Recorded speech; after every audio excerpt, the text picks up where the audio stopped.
Olá, pessoal. Beijo em todos vocês. Saudade. Olha só, o recadinho hoje para iniciar nossa aula de língua portuguesa. Vamos todos juntos nos mantermos unidos, fortes, para vencermos esse vírus. Então, galerinha, mantenham aí bastante cuidado, lavem bem as mãos frequentemente, evitem sair às ruas. Se for necessário, não deixem de utilizar máscara, ok? Para que todos juntos possamos, vencer esse vírus e retomarmos a nossa rotina diária, ok? Então vem cá, vem comigo hoje. Nós vamos falar aqui na nossa aula de língua portuguesa sobre um conto, na verdade é uma lenda muito conhecida aqui no Brasil. E essa lenda, ela vai ser recontada para a gente através da fala e da escrita de Clarice Lispector, né? A nossa importante escritora brasileira. Então, vocês podem acompanhar a aula de hoje com o nosso livro de linguagens, na página 49. Tá? Nós vamos hoje trabalhar com uma interpretação de texto, tá? E esse texto é uma lenda, ok? O nome da nossa lenda é A Perigosa Yara. Então, a tia André vai fazer a leitura dessa lenda. Então, vocês com o livro aí em mãos, vocês vão acompanhando, podem acompanhar fazendo a leitura em voz alta. E logo após, nós teremos algumas perguntas a respeito desta lenda, para que a gente possa descrever os sentidos desse texto. Não só o sentido do texto, mas também a questão da linguagem do texto, tá? Então, vamos começar com a leitura. Ao cair de todas as tardes, a Yara, que mora no fundo das águas, surge de dentro delas magnífica. Com flores aquáticas, enfeita então os cabelos negros e brinca com os peixinhos de escapole. Mas no mês de maio, ela aparece ao pôr do sol para arranjar noivo. As mães se preocupam com seus filhos varões, sabedoras de que Yara quer noivos. Mas para os filhos, Yara é a tentação da aventura, pois há rapazes que gostam de perigo. À medida que Yara canta, mais inquietos e atraídos ficam os moços, que, no entanto, não ousam se arriscar. Sim, mas houve um dia um tapuia sonhador e arrojado. Pensativamente estava pescando e esqueceu-se de que o dia estava acabando e que as águas já se amansavam. Foi quando pensou: acho que estou tendo uma ilusão. Porque a morena Yara, de olhos pretos e faiscantes, erguera-se das águas. O tapuia teve o medo que todo mundo tem das sereias arriscadas. Largou a canoa e correu a abrigar-se na taba. Mas de que adiantava fugir, se o feitiço da flor das águas já o enovelara todo? Lembrava-se do fascínio de seu cantarolar e sofria de saudade. A mãe do tapuia adivinhara o que acontecia com o filho. Examinava-o e via nos seus olhos a marca da fingida sereia. Enquanto isso, Yara, confiante no seu encanto, esperava que o índio tivesse coragem de casar-se com ela. Pois, ainda nesse mês de florido e perfumado maio, o índio fugiu da taba e de seu povo. Entrou de canoa no rio, ficou esperando de coração trêmulo. Então, a Yara veio vindo devagar, abriu os lábios úmidos e cantou suave a sua vitória, pois já sabia que arrastaria o tapuia para o fundo do rio. Os dois mergulharam e adivinha-se que houve festa no fundo profundo das águas. As águas estavam de superfície tranquila, como se nada tivesse acontecido. De tardinha, aparecia a morena das águas a se enfeitar com rosas e jasmins, porque um só noivo, ao que parece, não lhe bastava. Essa história não admite brincadeiras, que se cuidem certos homens. Bem, essa lenda faz parte da obra 12 Lendas Brasileiras, Como Nasceram as Estrelas.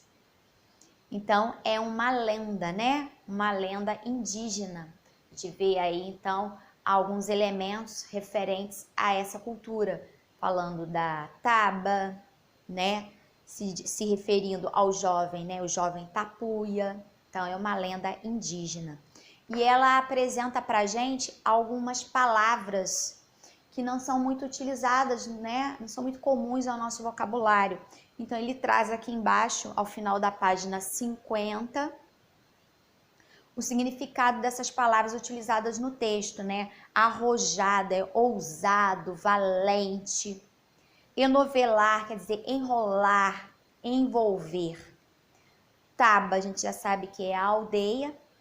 Tapuia, indígena da tribo dos tapuias.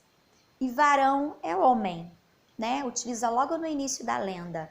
A mãe de varão, né? A mãe de homens, né? Meninos. Bem, aí agora, após essa leitura, vocês irão fazer então a interpretação dessa lenda, tá? Essa interpretação, ela vai começar na página 51 do livro de linguagem de vocês e vai terminar na 54, letra B e C, ok? Então, é toda ela voltada para essa lenda. Na número 1, Iara é uma figura lendária do folclore brasileiro. Aí, ó, a pergunta é, onde essa figura lendária vive? Como ela é caracterizada no texto? Em que momento ela costuma aparecer? Então, são informações que vocês vão encontrar no texto. Então, apesar dessa primeira leitura que vocês fizeram comigo, retornem, leiam novamente, tá? Para que vocês possam depois encontrar facilmente as respostas. Na número 2 vem dizendo, o mês de maio preocupa as mães.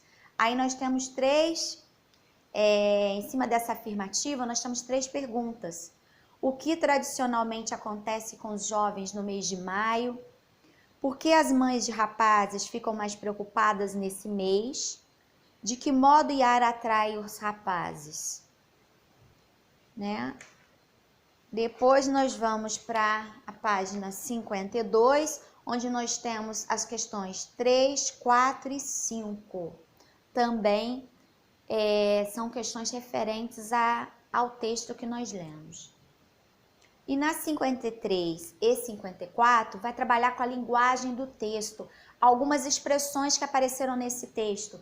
Nós tivemos assim, à medida que Iara canta, mais inquietos e atraídos ficam os moços, que no entanto não ousam se arriscar.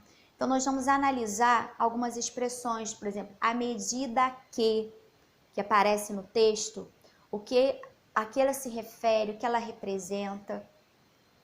Não ousam, que sentido tem isso dentro do texto? Aquela parte em que eu li então, a Iara veio vindo, devagar, abriu os lábios úmidos e cantou suave a sua vitória. Bem, que sentido vocês vão ter que descrever aqui? Tem esse então, né? A gente viu aí o emprego do travessão, a gente vai ter que também analisar e dizer a importância, por que se usou esse travessão. E finalizando essas questões, essa repetição, a gente viu que ao ler a lenda, então nessa partezinha final fala devagar, devagar. Então, qual a importância? Por que o emprego dessa repetição da palavra devagar. Então, leiam novamente para que vocês possam se apropriar desse sentido, do sentido dessa expressão dentro do texto, e aí vocês possam explicar aqui na questão solicitada.